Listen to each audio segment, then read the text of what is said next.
Saudia's home-based lounge, absolutely worth a visit.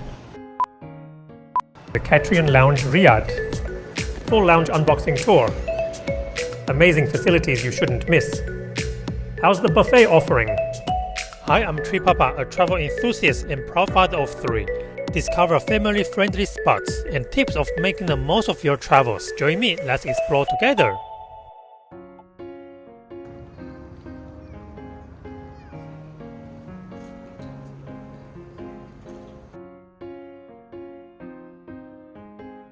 Welcome back to Treepapa's channel, and good day from Riyadh. Assalamu alaikum, which means peace be upon you in Arabic. Today I'm taking a 2-hour flight from Riyadh to Dubai on Saudia Airlines in economy class. But thanks to my Sky Team Elite Plus status, I've got the perfect opportunity to visit their Flagship Lounge, and the only lounge here at Terminal 4. Let's unbox it. But before the full lounge tour, as always, let me quickly walk you through how I got to Riyadh. Previously, I was in Manila, Philippines. I visited 3 airport lounges at Manila Terminal 1 in one go. PAGSS Lounge, the A Lounge, and the brand new Philippine Airlines Mabuhay Flagship Lounge.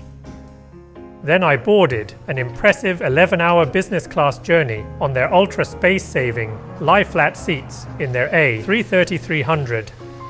For all the flight details, check the link below. Back to Riyadh Airport Terminal 4. One important tip to note: if you're flying business class or holding Elite Plus status, your check-in counter is located in a completely separate dedicated building. My Uber dropped me off at the regular check-in area, so I had to walk about 2 minutes from outside to reach the Sky Priority Zone. Once I arrived at the Sky Priority area, the premium experience kicked in right from check-in. No need to lift your luggage onto the belt yourself, and you get to enjoy the privilege of a seated check-in. What a great start!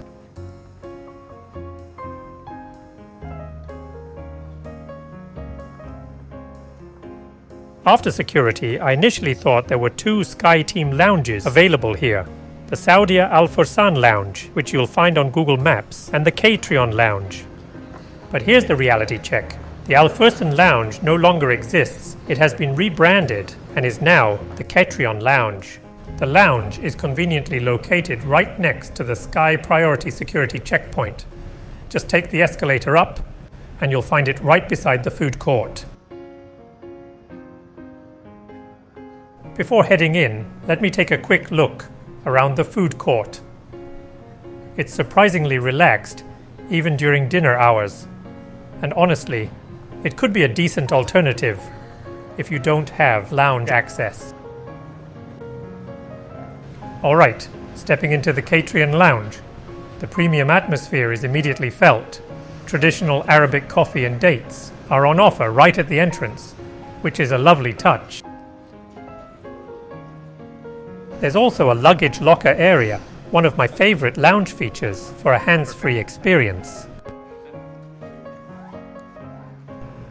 This is truly a Middle Eastern style lounge done right. Incredibly spacious, premium seating throughout, packed with great facilities, and impressively well maintained and clean. Let me walk you through all the details. Just look at all these seating options. Beautifully designed and genuinely comfortable.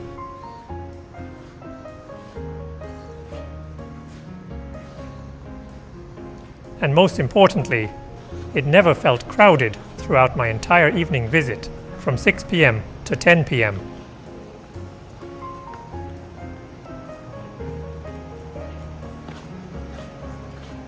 I absolutely love these private cube seats.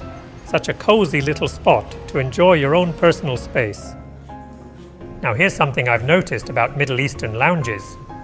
They always come with a kid's playroom. Rich families probably always flying premium class together, including the babysitters. It's a very thoughtful touch to set up the facilities in the lounge. And there's even a game room for adults, complete with chess and a pool table. Interestingly, the last time I spotted a pool table in a lounge. It was also in the Middle East, and at the Prime Class Lounge in Muscat Airport, Oman. Have you ever seen a pool table in any other airport lounge? Drop your answer in the comments below. After a long and busy day, a pre-flight shower sounds like a brilliant idea. Quality sink and Ferragamo toiletries, though I'm not entirely sure if those are lounge supplied or left behind by a previous guest. Some basic amenity kits are provided. Shower cap and a vanity kit. And here's a pleasant surprise. Bulgari amenities in an airport lounge. The shower itself comes with both a hand shower and a rain shower. A towel is provided by the lounge, though I have to say it looked a little unusual. Does this towel look like a foot mat to you? The one real drawback of this otherwise lovely shower room, no toilet attached.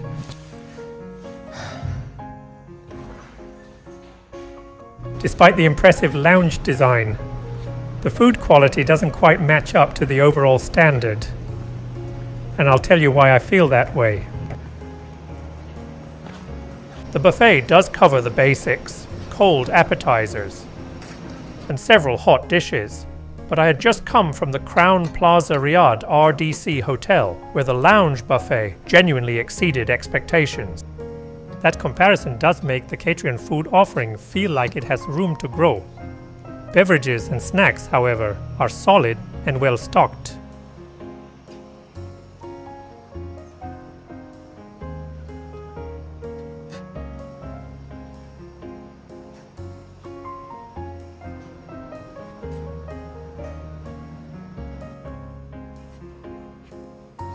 Let me grab one of these chocolate cookies while I share my final thoughts.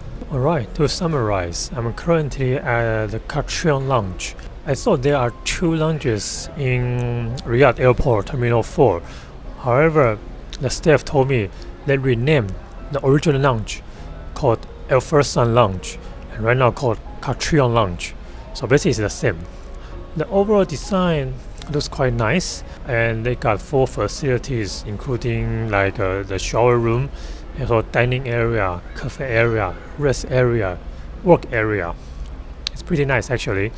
However, the food is quite salty from my point of view and the quality is well average. However, they got quite many snacks in the pack and also got a bottled water, so it's quite handy. The staff are very friendly right here and we can store our luggages in the lockers and also got a welcome dates and Arabic coffee. So overall I think this is good lounge and as long as it's not crowded, I'd rather pay a visit right here instead of visit other lounge. Actually there's no other lounge in Terminal 4 and Terminal 4 is dedicated only for Saudia. However, the Terminal 3 and 4 is actually connected, so I walk through the Terminal 3 and visit the higher lounge through the lounge key. It's kind of not so good, just like any other third-party lounge. So many people over there. The shower is require extra cost. The food also has less choices. So I just walk around. I didn't really stay over there, and I'm still waiting for my flight for another like 1 hour. So I will take a rest here in this small cube. It's pretty nice. Or take a look at the view from outside. If you are flying to Saudi or you are transit in Saudi, must choose Saudi Airline, and if you got lounge access, that's the best choice to fly Saudi. Alright, take a rest and let's go. Feel free to drop any lounge hopping questions in the comments. Always happy to help. In my next video, I'll be doing a lounge hopping to the Hayak VIP Lounge at Riyadh Terminal 3, followed by boarding Saudia's A321 Neo in economy class. How does the flying experience hold up from Riyadh to Dubai?